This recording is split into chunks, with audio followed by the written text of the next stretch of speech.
Hello বন্ধুরা, তো দেখো আজকে কিন্তু আমি নিয়ে চলে এসেছি কলমি শাক এবং উচ্ছে দিয়ে কিন্তু একটা দারুণ রেসিপি। হ্যাঁ, এটা কিন্তু একটা ঘন্ট করেছি। তো এই ঘন্টটা আমি কীভাবে করছি সেটাই তোমাদের সাথে একটুখানি শেয়ার করব। তো চলো, এটা কিন্তু আমাদের পয়লা বৈশাখের দিন খেতে হয়, তো সেই রেসিপিটা তোমাদেরকে একটুখানি দেখিয়ে দিচ্ছি। তো আমরা কিন্তু প্রায় খাই, মানে ওই দিন আর কি স্পেশালভাবে খাওয়া হয়। তো তার জন্য দেখো কলমি শাক অবভিয়াসলি লাগছে, আর লাগছে কিন্তু উচ্ছে। তো আমি একাটি কলমি শাক এবং এই যে দেখতে পাচ্ছ উচ্ছে কতগুলো নিয়ে নিয়েছি, 4-5টার মতো উচ্ছে নিয়েছি। তো এটা দিয়ে কিন্তু একটা ঘন্ট করবো, তো এটা দেখতে হবে, তার জন্য ফুল ওয়াচ করতে হবে। তো চলো দেখে নাও আমি কীভাবে রান্নাটা করি। তো এখানে আমি এই যে কলমি শাকগুলোকে এভাবে করে কেটে নিয়েছি। বেশি ঝুড়ো ঝুড়ো করে কাটতে হবে না, এরকম বড় বড় করে কাটলেই হবে। একদম যে ঝিরিঝিরি করে কাটতে হবে তেমন কোনো বিষয় নয়, এবার বড় বড় করে কাটলেই হবে। আর এখানে দেখো উচ্ছেগুলোকে আমি এভাবে করে বেশ 4 খণ্ড করে কেটে দিয়েছি, এই যে। আর এখানে এই যে আলু আছে, এরকমভাবে করে আলুগুলোকে যে এইভাবে করে ডুমো করে কেটে নিয়েছি, ডুমো ডুমো করে। আর এখানে আছে দেখো 2টো কাঁচা লঙ্কা রেখেছি, এটা ফোড়নে দেবো। আর এই যে এখানে সর্ষে আছে একটু, আর একটু জিরে আছে, লঙ্কা আছে, এটাকে বাটবো। তো চলো স্টার্ট করা যাক। এখানে কড়াই গরম করতে দিয়েছি, আর আমি কিন্তু রান্নাটা পুরোটা সর্ষে তেলেই করবো।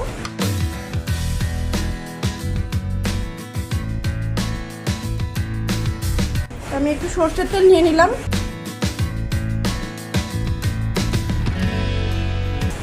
তেলটা গরম হয়ে গেছে, এখন আমি কিন্তু উচ্ছেগুলোকে দিচ্ছি।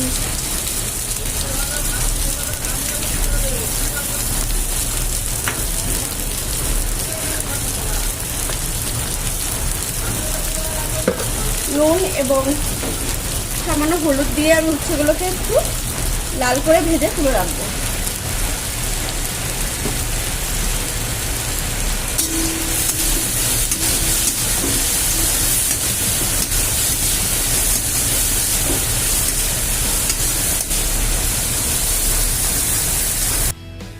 তো এই যেও দেখতে পাচ্ছ উচ্ছেগুলো কিন্তু আমার বেশ ভালো করে ভেজে নিয়েছি।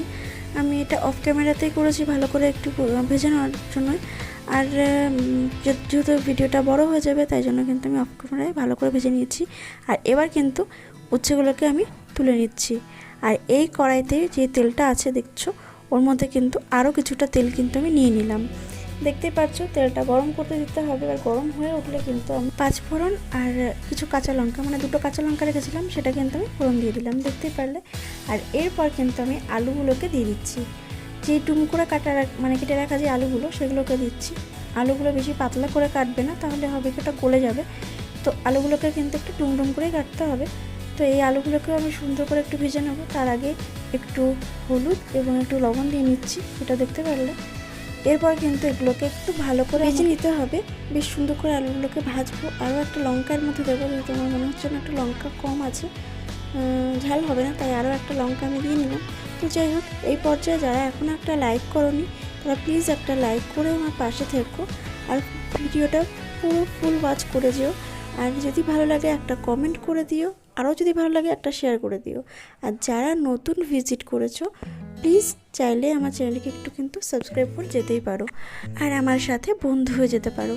তো তার জন্য তোমাদেরকে একটা লাইক দিয়ে ভিডিওটা ফুল ওয়াচ করতে হবে এবং আমাকে কমেন্ট করে একটা জানাতে হবে। আর যারা এই 3টে কাজ অলরেডি করে নিয়েছো তাদেরকে কিন্তু জানাই অনেক অনেক ধন্যবাদ। আমার পুরনো বন্ধু এবং নতুন বন্ধু যারা আছো তাদেরকে কিন্তু অনেক অনেক ভালোবাসা। তো যাই হোক, ততক্ষণে কিন্তু দেখো এই যে হয়ে গেছে, কথা বলতে বলতে বুঝতে পেরে গেছো যে আমার আলুগুলো ভাজা হয়ে গেছে। আর এরপরে কিন্তু আমি কলমি শাকগুলোকে এর মধ্যে দিয়ে দিয়েছি। তো কলমি শাকগুলোকে কিন্তু একটু বেশ ভালো করে নাড়াচাড়া দিয়ে একটুখানি ভেজে নিতে হবে। তো চলো এটাকে ভেজে নিই, তারপরে আবারও আসছি। তো আমি একটুখানি নাড়াচাড়া দিয়ে কিন্তু ঢাকা দিয়ে রেখেছিলাম। আর এবার কিন্তু ঢাকনাটাকে সরিয়ে আরও একটু টাইম বেশ ভালো করে এটাকে ভেজে নিচ্ছি। তো এটা বেশ শাকটা যতটা সুন্দর করে ভেজে নেওয়া যাবে ততটাই কিন্তু বেশ খেতে টেস্টি হবে। তো সেই জন্যই দেখো, তোমরা একটু মনোযোগ দিয়ে দেখো তাহলে বুঝতে পারবে। আর এই ঘন্টটা কিন্তু অসাধারণ হয় বন্ধুরা খেতে। তো যারা এই ঘন্টটা এখনও অবধি করে খাওনি তারা প্লিজ ঘন্টটা ট্রাই করো, তাহলে বুঝতে পারবে যে অসাধারণ একটা রেসিপি এটা। তো এর মধ্যে কিন্তু আমি আরও একবার ঢাকা দিয়ে রেখেছিলাম, সেটা নিশ্চয়ই দেখতে পেয়েছো। তো যাই হোক, এই যে আমি একটু বেশ ভালো করে এটাকে ভাজা ভাজা করে কিন্তু বেশ সুন্দর করে একটুখানি জল দিয়ে নিচ্ছি। অনেকটা টাইম নিয়ে কিন্তু আমি এটাকে ভাজা ভাজা করেছিলাম, ভেজে নিয়ে আমি জল দিলাম। দেখতে পাচ্ছ বেশি পরিমাণে কিন্তু জল দিইনি, একটা ঘন্ট করতে গেলে ঠিক যতটুকুনি প্রয়োজন আমি কিন্তু ততটুকুনি জল দিয়েছি। আর এরপর কিন্তু ঢাকা দিয়ে দিচ্ছি। ঢাকনাটা তুলে কিন্তু আমি এর মধ্যে এবার একটা জিনিস মেশাবো, সেটা তো নিশ্চয়ই জানো তোমরা। তো চলো আরও একটুখানি ভালো করে নেড়ে চেড়ে নিই। আর এই যে দেখতে পারলে সর্ষে, লঙ্কা এবং জিরেটাকে কিন্তু আমি বেটে রেখেছিলাম, সেটা দেখেছো।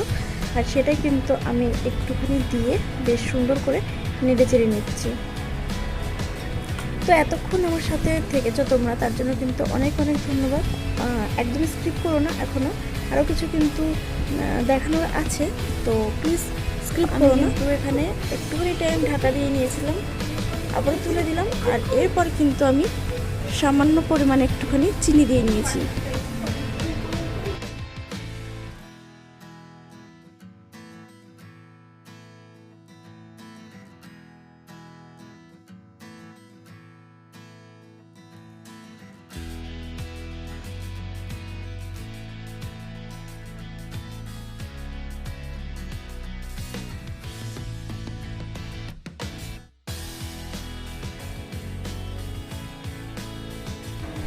বেশ কিছুটা টাইম কিন্তু এটাকে বেশ শুকনো শুকনো যখন হয়ে এসছে, আমি এই উচ্ছেগুলো ভাজা যে ভেজে রেখেছিলাম যে উচ্ছেগুলো, এগুলোকে কিন্তু দিয়ে দিলাম, দেখতেই পারলে। আর এটা দিয়ে কিন্তু আরও একটু টাইম আমি নাড়াচাড়া দিয়ে নিচ্ছি।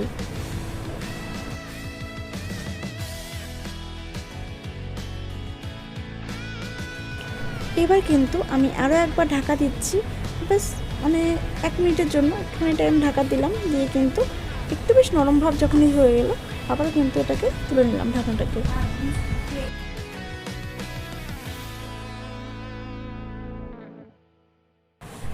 তো আমার কাছে কিন্তু এই রান্নাটা অসাধারণ লাগে খেতে, তো তোমরাও প্লিজ ট্রাই করো। আর এই যে আমার রান্নাটা কিন্তু হয়ে গেছে, দেখতেই পারছো। তো এই যে দেখতে পারলে যে আমি কিন্তু তুলে নিচ্ছি রান্নাটা। তো আজকের এই রেসিপিটা তোমাদের কেমন লেগেছে আমাকে কিন্তু অবশ্যই কমেন্ট করে জানিও। আর তোমাদের একটা মতামত কিন্তু আমার কাছে অনেকটাই মূল্যবান, আর একটা লাইক কিন্তু আরও 5 জনের কাছে পৌঁছে দেবে। সো প্লিজ আমাকে একটু সাপোর্ট করো তোমরা। আর আজকের মতো কিন্তু এই অবধি, দেখা হবে আবার নতুন কোনো দিন নতুন কোনো ব্লগের সাথে। ততক্ষণ সবাই সুস্থ থাকবে, ভালো থাকবে। এই যে নিয়ে আজকের মতো বিদায় নিচ্ছি, টাটা, বাই বাই।